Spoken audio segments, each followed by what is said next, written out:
रुद्र संहिता पंचम खंड युद्ध खंड का प्रारंभ। तारक पुत्र तारकाक्ष, विंध्योन्माली और कमलाक्ष की तपस्या ब्रह्मा द्वारा उन्हें वर प्रदान, मैं द्वारा उनके लिए तीनों पुरों का निर्माण और उनकी सजावट शोभा का वर्णन। नारद जी ने कहा, पिताजी, जो गणेश और स्वामी कार्तिकेय की उत्तम कथाओं से ओतप्रोत तथा आनंद प्रदान करने वाला है, भगवान शंकर के गृहस्थ संबंधी उस उत्तम चरित्र को हमने सुन लिया। अब आप कृपा करके उस परमोत्तम चरित्र का वर्णन कीजिए जिसमें रुद्रदेव ने खेल खेल में ही दुष्टों का वध किया था। महान वीरशाली भगवान शंकर ने देवद्रोहियों के तीनों नगरों को एक ही साथ एक ही बाण से किस प्रकार भस्म कर डाला। भगवान जिनके भाल में बाल चंद्रमा सुशोभित हैं तथा जो सदा माया के साथ विहार करने वाले हैं, उन भगवान शंकर का चरित्र तो देव ऋषियों को आनंद प्रदान करने वाला है। आप वह सारा चरित्र विस्तार पूर्वक वर्णन कीजिए। ब्रह्मा जी बोले, ऋषि श्रेष्ठ, पहले किसी समय व्यास ने संत कुमार से ऐसा ही प्रश्न किया था। उस समय संत कुमार ने जो कुछ उत्तर दिया था वह ही मैं वर्णन करता हूँ। महाबुद्धिमान व्यास जी विश्व का संहार करने वाले चंद्रमौली शिव ने जिस प्रकार एक ही बाण से त्रिपुर को भस्म किया था, वह चरित्र कहता हूँ, सुनो। मुनीश्वर, जब शिव कुमार स्कंद ने तारकासुर को मार डाला, तब उसके तीनों पुत्रों को महान संताप हुआ। उनके तारकाक्ष सबसे ज्येष्ठ था, विंध्योन्माली मंझला था और छोटे का नाम कमलाक्ष था। उन तीनों में समान बल था। वे जतेंद्रिय, सदा कार्य के लिए उदत, संयमी, सत्यवादी, दृढ़ चित्त, महान वीर और देवों से द्रोह करने वाले थे।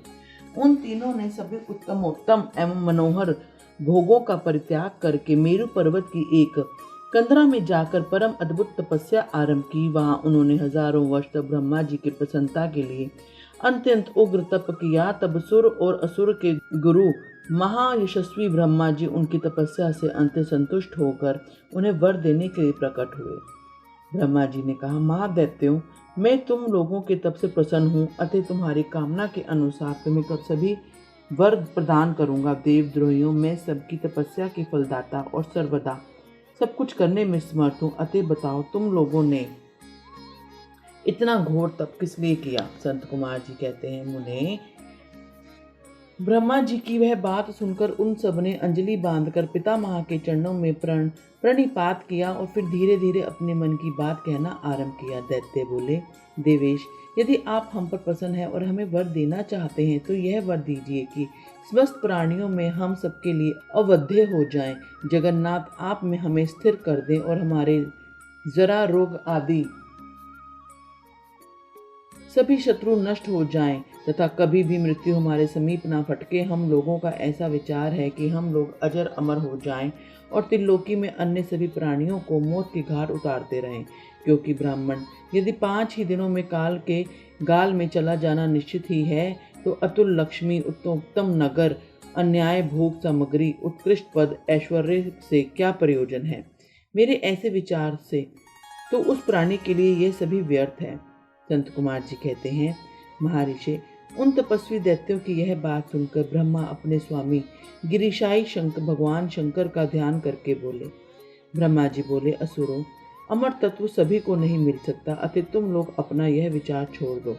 इसके अतिरिक्त अन्य कोई वर जो तुम्हें रुचता हो मांग लो, क्योंकि दैत्यों, इस भूतल पर जहाँ कहीं जो भी प्राणी जन्म लेगा वह जगत में अजर अमर नहीं हो सकता।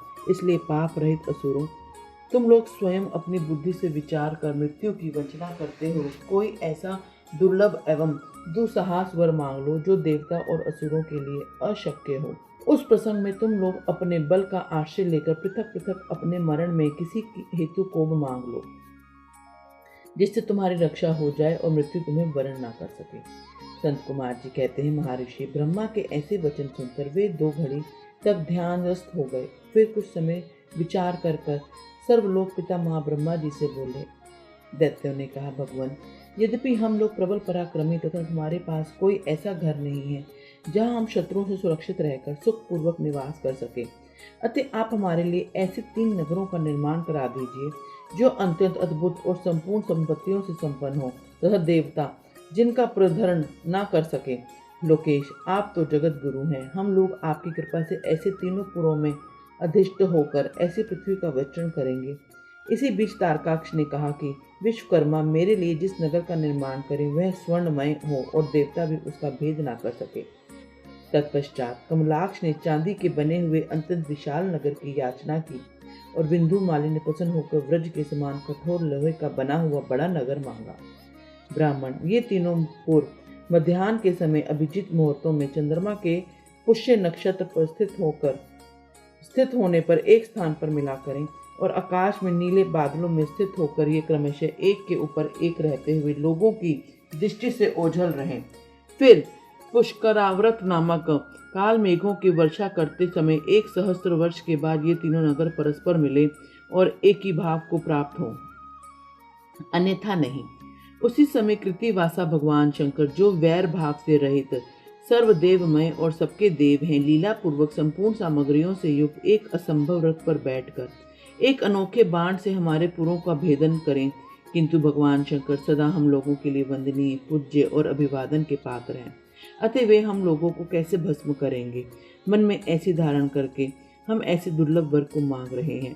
संत कुमार जी कहते हैं, व्यास जी, उन दैत्यों का कथन सुन सृष्टिकर्ता लोक पिता माँ ब्रह्मा जी शिव जी का स्मरण करके उनसे कहा कि अच्छा, ऐसा ही होगा। फिर मैं को आज्ञा देते हुए उन्होंने कहा, हे मैं, तुम सोने चांदी और लोहे के 3 नगर बना दो। यूं मैं का आदेश देकर ब्रह्मा जी उन तारक पुत्रों को देखते देखते अपने धाम स्वर्ग को चले गए। तदंतर धैर्यशाली मय ने अपने तपोबल से नगरों का निर्माण करना आरंभ किया। उसने तारकाक्ष के लिए स्वर्णमय, कमलाक्ष के लिए रजतमय और विंधुमाली के लिए लोहमय, यूं 3 प्रकार के उत्तम दुर्ग तैयार किए। वे पूर्व कर्मश्य स्वर्ग, अंतरिक्ष और भूतल पर निर्मित हुए थे।